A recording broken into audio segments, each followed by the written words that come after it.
Aduh jangan ganggu, yang itu sapunya jangan ganggu. Kopi cari yang lain sudah, tak usah jadi pengganggu.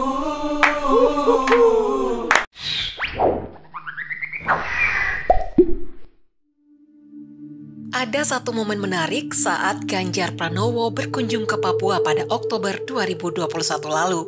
Selain memberikan dukungan kepada atlet PON asal Jawa Tengah, Ganjar juga mengisi waktu kosongnya untuk mengunjungi berbagai komunitas pemuda di Papua. Salah satu yang disasar Ganjar adalah perkumpulan Shine of Black, sebuah grup musik yang lagi naik daun dengan single mereka Jang Ganggu. Hebat, dan yang luar biasa ada yang mirip saya karena rambutnya sudah ubanan. Tak tanggung-tanggung, sampai video ini dibuat, penonton lagu tersebut sudah mencapai 58 juta, sebuah prestasi yang layak diapresiasi bagi perkumpulan anak muda Shine of Black. Kembali ke Ganjar, meski baru berkenalan, Gubernur Jawa Tengah itu tampak akrab dengan 16 personil Shine of Black. Suasana perjumpaan mereka tampak santai namun bermakna. Mereka pun bernyanyi bersama di remang temaran lampu malam. Sementara Ganjar sesekali bergoyang diiringi lagu Jang Ganggu yang dinyanyikan langsung para personil Shine of Black. Di sudut tempat lain di Indonesia, keakraban Ganjar dan personil Shine of Black ini bagai pedang menusuk dada. Mereka adalah rival politik yang terganggu dengan kiprah Ganjar menggoyang Papua. Ya, maklumlah, ini kan zaman transisi menuju pergantian presiden di tahun 2024. Bagi lawan politik Ganjar, kedekatan beliau bersama Shine of Black adalah gejala politik yang berbahaya. Bahkan, Ganjar dituduh melakukan pencitraan sejak dini dengan memperalat anak Papua. Pemimpin Indonesia sering kapitalisasi Papua untuk pencitraan. Maka saya melihat apapun Pak Ganjar adalah magnet politik Indonesia masa depan.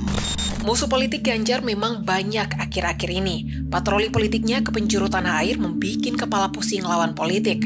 Aroma rivalitas itu mulai tercium pertama-tama dari internal PDIP. Pasalnya, di sana ada Puan Maharani, Ketua DPR RI sekaligus Putri Mahkota Ketua Umum Megawati Soekarno Putri. Itu menurut saya, ke depan ini adalah pemimpin yang memang ada di lapangan, bukan ada di sosmed. Puan juga sedang digadang untuk menjadi capres di pemilu 2024 nanti. Namun sayangnya meski menyandang jabatan Ketua DPR RI, elektabilitas Mbak Puan sepertinya berjalan di tempat. Pada survei Kompas Oktober 2021 ini, ia bahkan tidak masuk dalam jajaran 10 besar elektabilitas teratas. Skor yang diperoleh Puan bahkan di bawah 1%. Ya ampun, Mbak Puan kok segitunya? Padahal, jika dilihat dari posisinya, Puan seharusnya lebih tinggi dari Ganjar karena sedang memangku orang nomor 1 di parlemen. Apalagi posisinya di PDIP cukup menterang dengan memangku jabatan Ketua Bidang Politik dan Keamanan, ditambah mantan Menteri Koordinator Pembangunan Manusia. Sedangkan Ganjar hanyalah anggota biasa. Ia bahkan tidak menempati jabatan dalam jajaran pengurus inti PDIP. Kiprahnya pun terbatas di daerah Jawa Tengah. Meski demikian, publik memang tak terbuai dengan embel-embel jabatan semata. Publik sudah cerdas untuk melihat mana yang memang sungguh bekerja demi rakyat dan mana yang hanya memamerkan aksesoris jabatan untuk mendulang dukungan suara. Itu terbukti dari hasil survei Kompas yang menempatkan Ganjar di posisi teratas bersama Prabowo dengan skor 13,9%. Meski sama dengan Prabowo, namun lihatlah tren kenaikan elektabilitas Ganjar. Ia terus melejit sementara Prabowo berjalan di tempat. Kalau dipikir-pikir, ini bukan lagi zaman ningrat yang menonjolkan golongan darah biru. Ini adalah zaman demokrasi di mana pemimpin terpilih dihasilkan dari keberhasilannya merebut hati rakyat. Untuk bisa merebut simpati rakyat, mau tidak mau, seorang calon pemimpin harus luwes, santun, akrab, dan sering turun ke bawah. Itulah alasan mengapa Ganjar mudah diterima di mana saja di pelosok Indonesia. Sedangkan Puan, Anies, dan Prabowo punya karakter yang berbeda. Dalam berbagai momentum, mereka terkesan kaku, sedikit arogan, tidak pandai bergaul, dan terlalu menjaga wibawa yang kemudian terkesan menjaga jarak dengan rakyat. Kesan yang sama terutama sangat lekat dengan kepribadian Anies Baswedan yang baru dideklarasikan relawannya menjadi Capres 2024. Anies nyaris sama dengan Puan. Ia memang pintar dari sisi pengetahuan, namun kurang cerdas ketika berhadapan dengan rakyat biasa. Mungkin karena kikuk bergaul, sampai-sampai beberapa waktu lalu, Gubernur DKI ini nyaris terperosok masuk got ketika ditegur warga Jakarta. Dan Semangat lagi.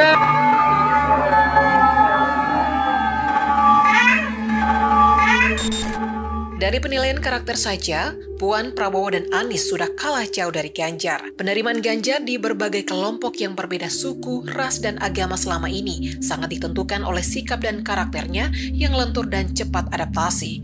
Kelenturan ini sangat tampak dalam gaya bahasa verbal dan nonverbal.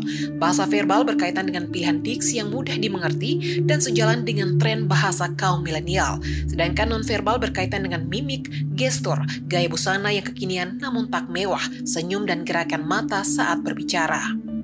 Ganjar yang sangat fenomenal. Dengar nih ya, Bapak ini katanya calon presiden tahun 2024. Gitu.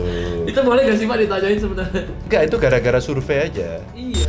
Kembali ke momen pertemuan Ganjar dan Shine of Black di Papua. Sadar atau tidak, waktu yang mempertemukan Ganjar dan Shine of Black sepertinya menggenapi suasana politik belakangan ini. Ganjar diserang dari internal maupun eksternal partai, namun Shine of Black seperti sedang mewanti-wanti rival politik Ganjar. Bait kedua lagu itu berbunyi, "Oh adoh-adoh jang ganggu, yang itu sapunya jang ganggu, kopi cari yang lain sudah, tra usah jadi pengganggu." Oh aduh jangan ganggu, yang itu sapunya jangan ganggu. Kopi cari yang lain sudah, tak usah jadi pengganggu. Lirik ini mau menegaskan bahwa sebesar dan seberat apapun gangguan yang datang untuk memisahkan Ganjar dengan rakyat hanyalah usaha sia-sia. Kopi cari yang lain sudah tak usah jadi pengganggu.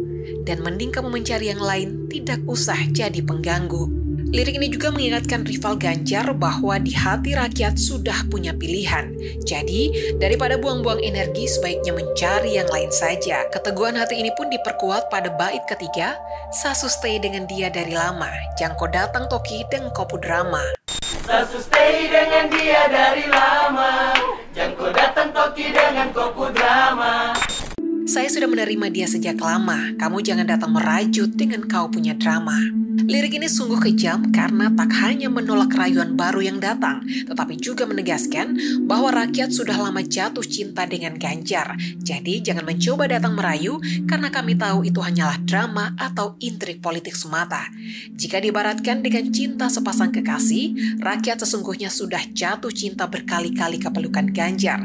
Bahkan calon dianggap calon buangan. Itu tersirat dalam lirik, "Sio tabe sayang, ko tak buang." Sio tabe sayang, ko tak buang. Lebay memang, namun itulah makna terdalam lirik lagu itu jika dihubungkan dengan Ganjar dan rival-rivalnya. Pada bait keempat, Shine of Black menggambarkan dinamika politik nasional yang ganas dengan syarat intrik politik jahat. "Tra usah komo datang cari-cari tahu, tabe di tra usah main ganas, masih kalah jauh kurang berkelas." Tak usah kamu datang mencari tahu, tak usah juga kamu bermain dengan cara ganas. Lirik ini menggambarkan kerasnya dinamika politik untuk saling menjatuhkan. Meski lawan politik bermain ganas, pasti akan kalah karena memang kelas atau level calon pilihan kami jauh di atas harapan rakyat. Sebagaimana ciri khas karya seni yang bersifat multi-interpretasi, itulah makna lagu Jang Ganggu dari Shine of Black dalam konteks kunjungan Ganjar. Jadi, kalau kamu punya tafsiran lain, silahkan menyampaikan aspirasi di kolom komentar. Oh ya, satu lagi. Shine of Black atau SOB merupakan grup musik hip-hop yang berasal dari kota Jayapura, Papua. SOB terbentuk sejak 17 Agustus 2016 ketika sebagian personil masih duduk di bangku SMP. Kegemaran atas musik hip-hop dan reggae menyatukan mereka untuk sepakat membentuk grup musik. Saat ini, SOB sedang digemari oleh publik Indonesia. Lagu-lagu mereka yang diunggah di YouTube sukses dinikmati oleh banyak orang. Pada pembukaan PON 20, mereka tampil di hadapan Presiden Joko Widodo. Bahkan Presiden sangat mengapresiasi kehebatan mereka.